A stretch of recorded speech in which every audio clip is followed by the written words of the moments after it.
impulso cuando Dios produce un movimiento. Hay ejemplos en la palabra del Señor que nos cautivan a través del relato bíblico y vemos cómo hombres y mujeres de Dios experimentaron impulsos. Cuando hablo de impulso, no hablo de una persona que sea impulsiva en el sentido de una reacción, de un carácter volado, no de esas cosas, sino de impulso de moverse a hacer algo. Ese tipo de impulso. Y en la Biblia hay varios ejemplos que son interesantes cuando los vemos, porque son gente que uno dice, si Dios no hubiese estado ahí, ¿qué hubiese pasado? Por ejemplo, Moisés sale de Egipto, regresa, y cuando regresa viene impulsado por una experiencia que tuvo en la zarza ardiente. Es escuchar la voz de Dios. Y en ese escuchar la voz de Dios cambió su vida. Hubo un nuevo impulso. Pero mire qué tipo de impulso. Porque cuando Dios produce un movimiento, tu vida y mi vida no va a ser la misma. No va a ser la misma. Entonces Moisés regresa. ¿Y regresa a qué? A retar a un faraón. Pero yo que usted piense, por favor, que es más allá de hablarle a un faraón. Lo que está haciendo Moisés es retar todo un imperio, todo un sistema económico. Mira el movimiento que tuvo Moisés, o el impulso que tuvo Moisés, que dice al faraón: deja a mi pueblo salir ahora. Mire qué clase de petición. Era: deja salir lo que mueve la economía de tu imperio. Deja salir lo que ha construido a costa de las espaldas de ellos, todas estas pirámides, edificios, castillos y palacios, que es a costa de la espalda del esclavo, del hebreo. Esa gente la vas a dejar salir ahora. Imagínense que usted fuera faraón. ¿Qué usted hubiese hecho? Yo, mire, mi hermano, te voy a decir algo. ¿Quién rayos eres tú? Pero Moisés venía de un impulso provocado con una experiencia reveladora. Y el Moisés que salió no fue el mismo que entró. Y llegó ante Faraón con una experiencia de la zarza ardiente, de escuchar la voz de Dios, de tú vas a hacer que vas a liberar a mi pueblo. Es que yo soy gago. Es que eso no fue la pregunta que te hice, ni la petición tampoco. Es que tú vas a hacer algo en mi nombre espectacular. Yo te estoy dando un impulso ahora mismo que ni tú mismo te lo crees, pero vas a pararte frente a Faraón, a hacer una petición insólita, pero verás mi respaldo en el movimiento, verás mi respaldo en el impulso. Y usted sabe la historia de lo que pasó con el pueblo hebreo. También vemos el ejemplo de la reina Esther. La reina Esther fue impulsada por el Espíritu. Fue un mover de Dios. ¿Qué se atrevió a hacer Esther? Entrar a la cámara del rey. Entrar a la cámara del rey. Y mire el impulso que puso Dios en la vida de Esther. Y si perezco, que perezca. Wow. Es que cuando Dios te impulsa, es un movimiento que tú y yo no podemos resistir. Es algo que va dentro de nosotros. Dice, yo sé que esto nadie lo haría en su sano juicio. Yo sé que esto no es normal, pero cuando Dios pone un impulso en tu vida y mi vida, algo tiene que suceder. Algo no es normal. Ahora, ¿cuál es el denominador común de estos movimientos, de estos impulsos? Y es la pasión por el llamado. Cuando usted está enfocado en el llamado de Dios para su vida, ese impulso es indetenible. Usted va caminando, impulsándose. ¿Sabe lo que significa impulso? Es una fuerza que produce un movimiento. Yo quiero que lo puedas anotar por ahí, por favor. ¿Qué es impulso? Una fuerza que produce. ¿Y qué produce? Un movimiento. Donde hay impulso hay producción. Donde hay impulso hay movimiento. No hay nada estático. Y tu vida no fue creada para estar estática. Dios puso un movimiento, un impulso en tu vida. Y tu vida va en constante movimiento, en constante impulso. No puede ser la misma. Tu vida no es un estanque de agua. Tu vida es ríos de agua viva. Tu vida frota ríos de agua viva. Tu vida no fue creada para reservarte algo, sino para dar algo. Para dar por gracia lo que por gracia hemos recibido. Cuando usted y yo vemos el impulso de Dios en nuestra vida, produce un movimiento. La pregunta es, ¿qué movimientos está provocando Dios en tu vida? ¿Qué cambios está provocando Dios en tu vida? Pero la próxima pregunta es un poquito más comprometedora.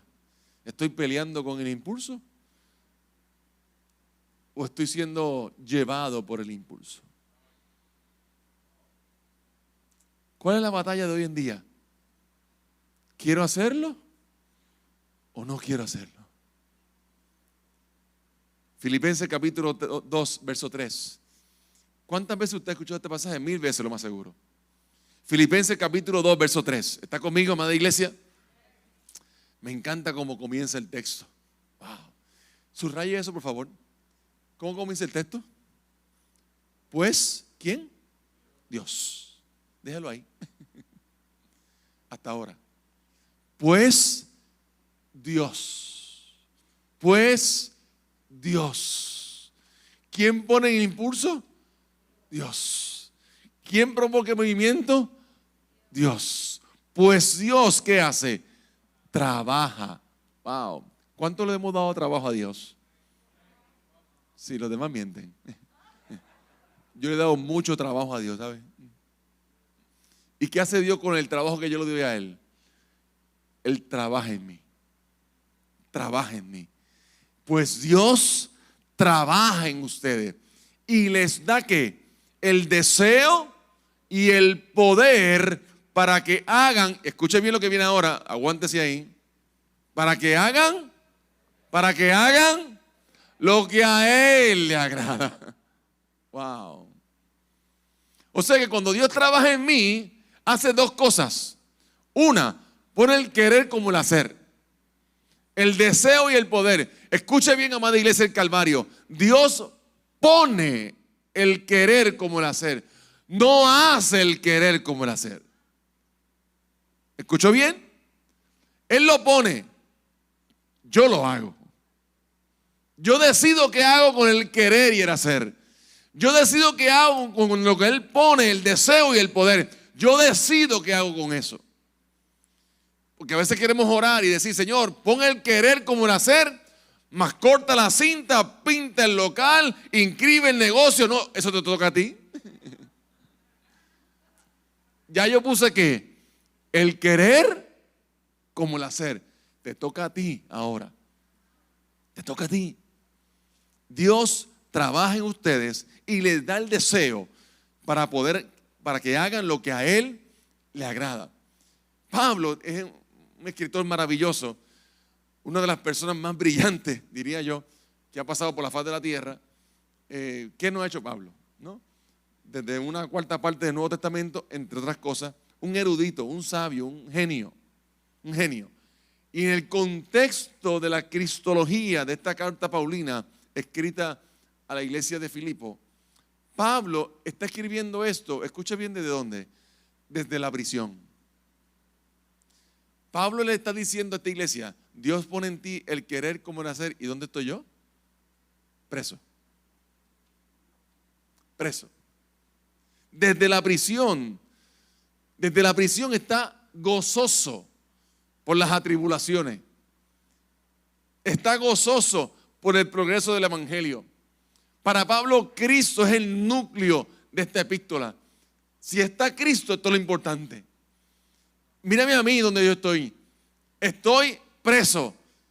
Pero desde preso te digo, todo lo puedes en Cristo que te fortalece. Wow. Porque tus circunstancias y tu atmósfera y tu ambiente no determinan el impulso de Dios sobre tu vida. Lo que Dios ha llamado sobre tu vida no lo determina lo que está alrededor, es lo que está dentro. Es quien está contigo, quien camina contigo. Y para Pablo, Cristo es el núcleo central de esta epístola. Cristo es la motivación, la razón y la causa de su vida. El nombre de Cristo, Jesús o Jesucristo, escuche bien.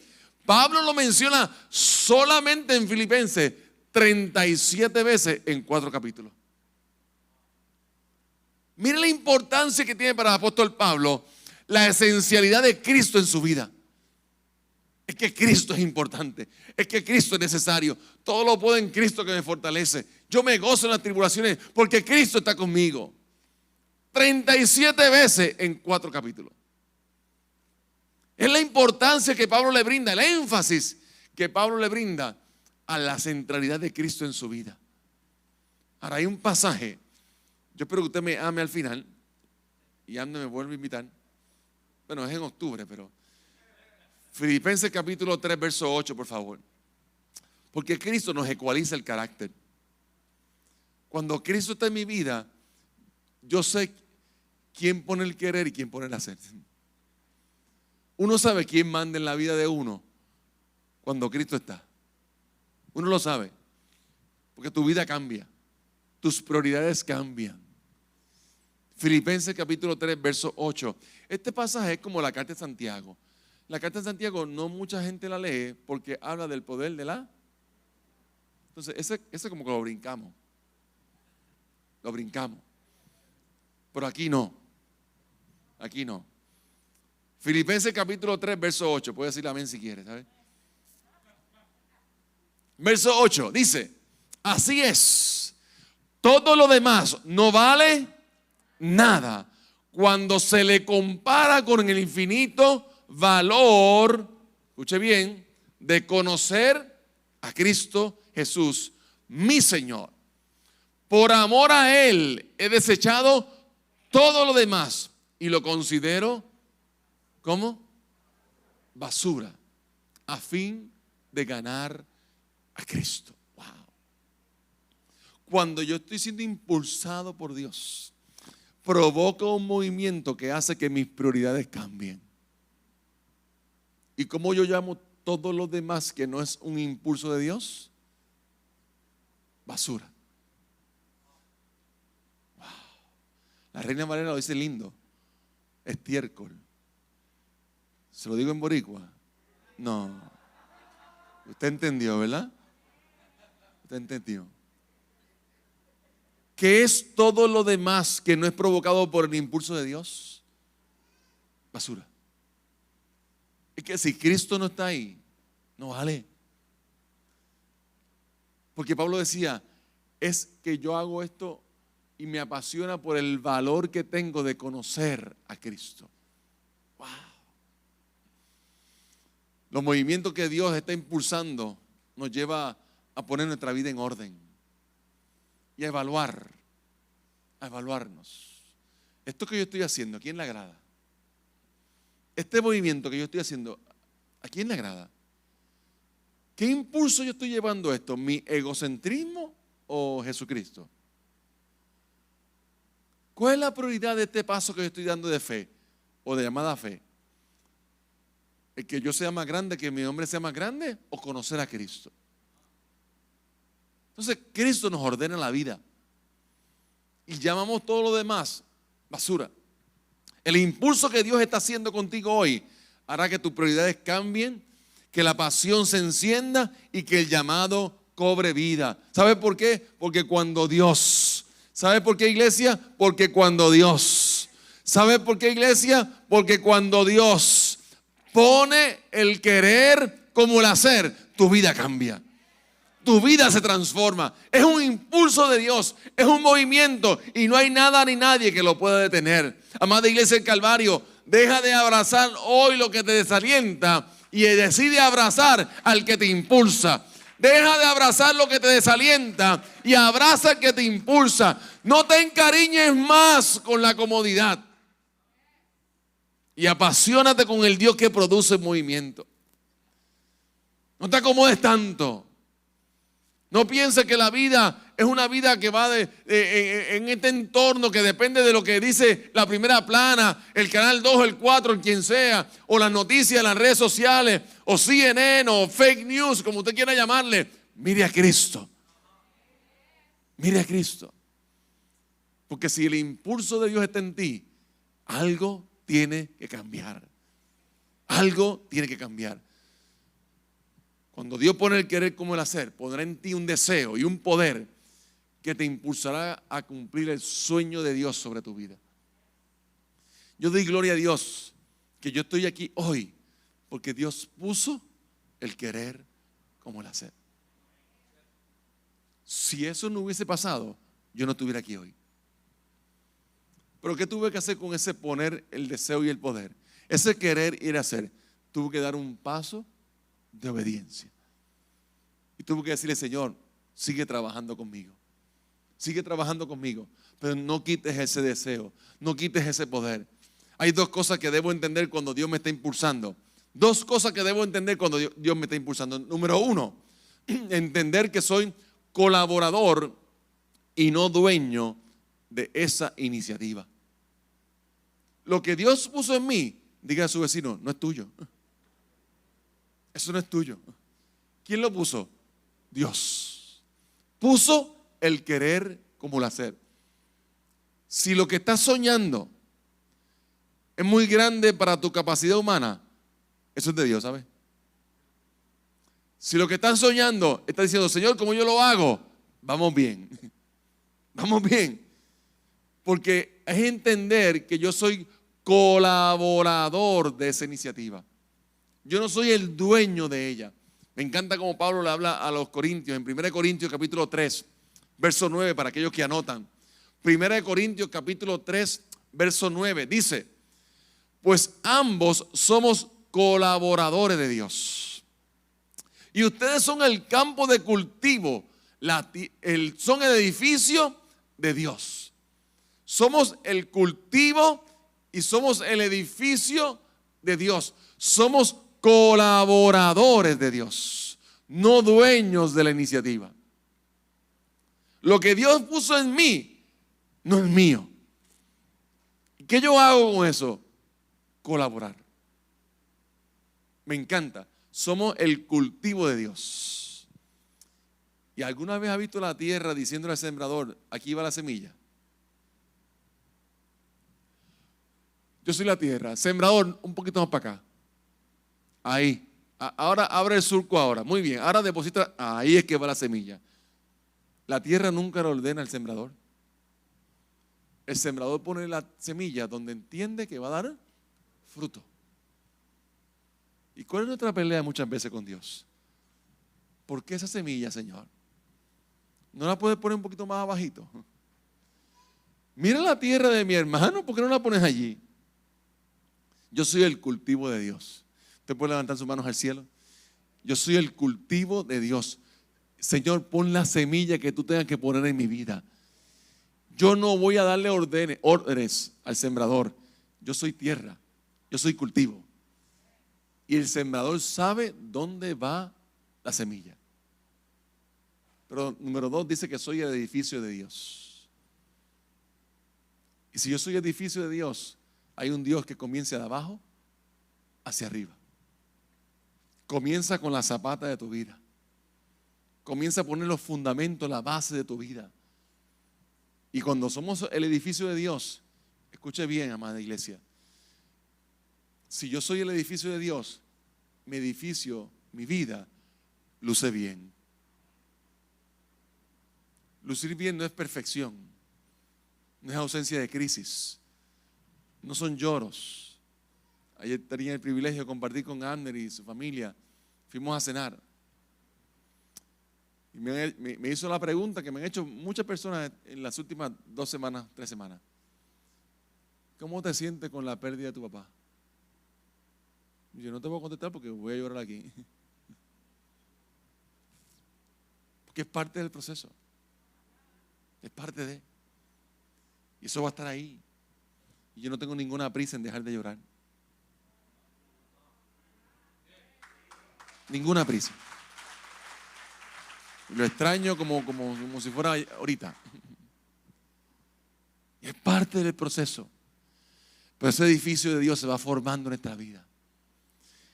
Con las alegrías y con la tristeza. Y Dios sigue trabajando.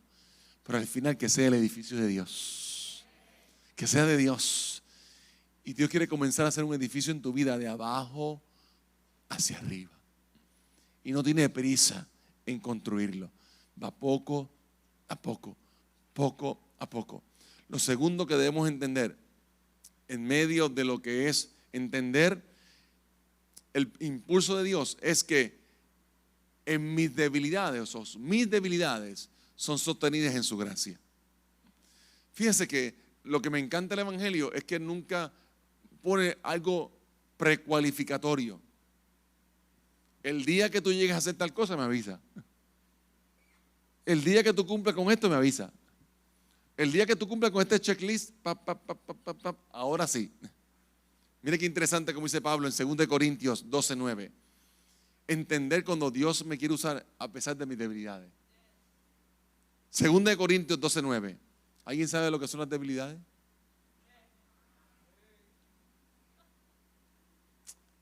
Si somos honestos, le hemos dicho a Dios, Señor, ¿tú puedes quitar esto de mí? ¿Qué dice Pablo? Y me ha dicho, ¿quién me dijo? El Dios que puso el querer como el hacer. Ese mismo Dios me dice, bástate mi gracia, porque mi poder se perfecciona en la debilidad. Por tanto, de buena gana me gloriaré más bien en mis debilidades, para que repose en mí el poder de Cristo. Wow. O sea que en medio de mi debilidad hay poder de Dios. Yo no estoy hablando de pecado, ¿sabe? Debilidad y pecado son dos cosas diferentes.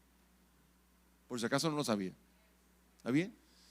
Pablo le está diciendo a Dios, quítame este pecado. No, son debilidades que hay en nuestra vida. Debilidades de nuestra vida, procesos de nuestra vida. Que estamos trabajando, que todavía no es fácil. Que puede incluir un comportamiento pecaminoso, sí, pero es para erradicarlo, no para vivir con él. Hello. Es gracia, no es manosear la gracia. Y en el proceso, Señor, en este impulso de Dios que tú tienes para conmigo, en esto que tú me estás moviendo a hacer, yo sé que tengo 1001 debilidad. Pero Señor, en medio de ella, glorifícate. Haz tu obra en mi vida. Haz con ella como tú quieres hacer, para que en última sea el testimonio de tu gracia lo que alumbra a la gente. Que cuando yo pueda hacer el movimiento, el impulso que tú me llamaste a hacer, la gente pueda ver a Cristo en mí. Y tú lo pudiste hacer. Y tú con esas debilidades, y tú de este barrio, y tú con esta circunstancia, y tú con un hijo abandonado, y tú como madre soltera, y has llegado hasta aquí hoy. Es la gracia de Dios en mi vida. Es que en medio de ella Dios se ha glorificado. Yo no te pido que me elimines las debilidades. Yo te pido que repose el poder de Dios en medio de ella. Si hay poder de Dios, deja la debilidad ahí. Yo no tengo ningún problema con ella, pero que haya más poder de Dios en mi vida, más gracia de Dios en mi vida, que el impulso de Dios sea algo innegable, que es la presencia de Dios en tu vida. Que sea Dios que se glorifique. Quiero terminar con estas evidencias. ¿Qué evidencia podemos ver o notar en nuestra vida como resultado del impulso de Dios? ¿Cómo usted puede distinguir a una persona y diga, esa persona está impulsada por Dios? Ese movimiento es de Dios. Número 1, reta la imposibilidad. Amén. Donde hay un mover de Dios, hay imposibilidad involucrada, ¿sabe? ¿Me escuchó bien? Si Dios puso en ti el querer como el hacer, algo imposible va a pasar. Reta la imposibilidad. Y yo quiero decirte, amada iglesia, en esta mañana que Dios te va a impresionar en medio de ese movimiento. Dios te va a, cuando te impulse, te va a impresionar de tal manera que tú vas a decir, ¿cómo es posible que yo esté haciendo esto? ¿Cómo? Reta la imposibilidad. Número 2, rompe todo paradigma establecido. El impulso de Dios sobre tu vida es contra natura, es contracorriente, no es normal. Y va a romper los paradigmas establecidos. Llámese como se llamen, ¿sabes? Sean económicos, políticos, sociológicos, sea el que sea. Va a romper el paradigma. Y alguien tiene que decir, por 100 años llevamos haciendo esto así, pero de ahora en adelante, el impulso de Dios en mi vida va a cambiar la historia de este país. Alguien tiene que cambiar el paradigma de este país y comienza con el impulso que Dios está poniendo en tu vida. Con ese respaldo de Dios. El Dios del impulso va a provocar una mentalidad creativa. Esa mentalidad creativa rompe todo paradigma establecido. Y la mentalidad creativa es genial. Porque comienzas a ver las cosas como desde otra óptica. Y comienza la creatividad. Y yo quiero orar por esta iglesia ahora mismo. Siento en mi espíritu orar. Porque esta iglesia es una iglesia creativa. De una mentalidad creativa. Y es el impulso de Dios sobre ti, ¿sabes? Es el respaldo de Dios sobre ti. Yo te pido que tú puedas poner la mano sobre el que tienes a tu lado. Señor, en el nombre poderoso de Jesús, yo hablo sobre esta casa que desarrolla una mentalidad creativa aún en lo más allá, en lo sobrenatural de Dios. La mentalidad creativa de esta casa va a romper todo paradigma. Va a romper todo paradigma. Y van a criticar tu creatividad. Y van a decir, eso es ridículo. Pero es el impulso de Dios. Y Dios te está dando ahora mismo, te está expandiendo, está ensanchando la mente creativa. Y esta iglesia es un motor de creatividad. Aleluya. Es como el agua que le da el molino, no para. No para. Y esta iglesia es como esa agua de molino. Y entendió que el agua pasada no mueve molino. Señor, ensancha la creatividad en esta casa. Expándela, Señor. Que rompa todo paradigma establecido. Y que ellos puedan ver que con tu impulso, podemos hacer grandes cosas en tu nombre. En el nombre de Jesús. Den un aplauso, Señor, en esta amada hora. Wow. Tercer impulso, de evidencia del impulso de Dios. Estaba deseoso de llegar aquí hoy, de verdad. El impulso de Dios te mueve en favor del necesitado. Escucha bien, amada iglesia, cuando Dios pone en ti el querer como el hacer, tu llamado va a suplir una necesidad que es más grande que la tuya. Tu llamado, el impulso que Dios puso en tu vida, va a suplir una necesidad que es mucho más grande que la tuya. Cuando usted ve el impulso de Dios en su vida, usted va a decir, Señor, mira la gente que se ha beneficiado en esto. Mira la gente que yo he podido impactar con esto. Al principio eran 1, pero ya son 3. Ya voy por 10. Ahora somos 40. Porque escuche bien y anótalo por ahí si quiere. El llamado de Dios para tu vida va a suplir una necesidad que es más grande que la tuya. Mucho más grande que la tuya. Ustedes no tienen la idea todavía a dónde el impulso de Dios lo va a llevar. ¿Cuánta necesidad va a suplir? Y hay 2 expresiones en la Biblia que dice fue movido. Fue movido. Otra palabra para movido es impulsado. Fue movido. Lucas capítulo 10, verso 33, la historia del buen samaritano. ¿Qué dice? Y viéndole, fue movido, impulsado. Y en Lucas capítulo 15, verso 20, la historia del hijo pródigo. Que hoy le vamos a dar un giro a eso interesante. Lo vio su padre y fue movido. Movido o impulsado ¿a qué? Fue el samaritano y el padre. a misericordia.